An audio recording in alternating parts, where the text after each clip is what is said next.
مزمل اپنا سوال پوچھ لیجئے۔ السلام علیکم غامدی صاحب۔ وعلیکم وعلیکم السلام۔ السلام۔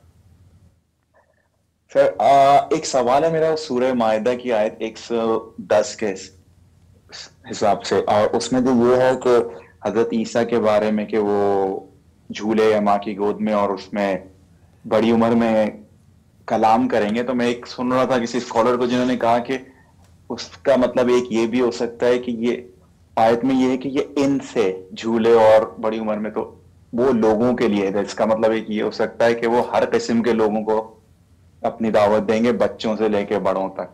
تو کیا آپ سے سوال یہ کہ کیا قرآن کے الفاظ اور کانٹیکسٹ اس انٹرپریٹیشن کی اجازت دیتے ہیں؟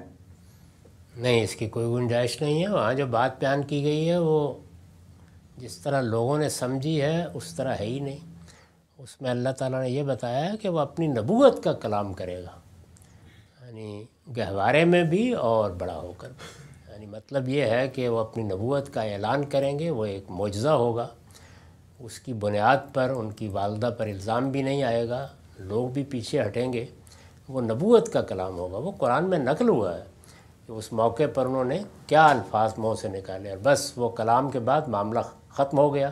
یہ نہیں کہ وہ گہوارے میں اب کلام کرنے لگے تو کلام ہی کرنے لگے، پھر عام بچوں کی طرح ان کی پرورش ہوئی، اور جب وہ بڑی عمر کو پہنچے تو پھر انہوں نے اس پورے علاقے میں نبوت کی، اپنے علاقے میں بھی اور وہاں سے واپس آ کر یروشلم میں بھی۔ تو پہلے موقع کو بیان کیا ہے کہ انہوں نے اپنی نبوت کی گواہی دی گہوارے میں، اس کو کہا ہے کہ یکلم الناس فی المہد، اور یہ جو بات کا ہے وہ کہلن کا لفظ استعمال کیا ہے، اور اس طرح بتایا ہے کہ ایک لمبے عرصے تک، کیونکہ کہولت کی عمر یہ نوجوانی کی عمر نہیں ہے، یہ 45-50 کی عمر ہی کو کہا جاتا ہے۔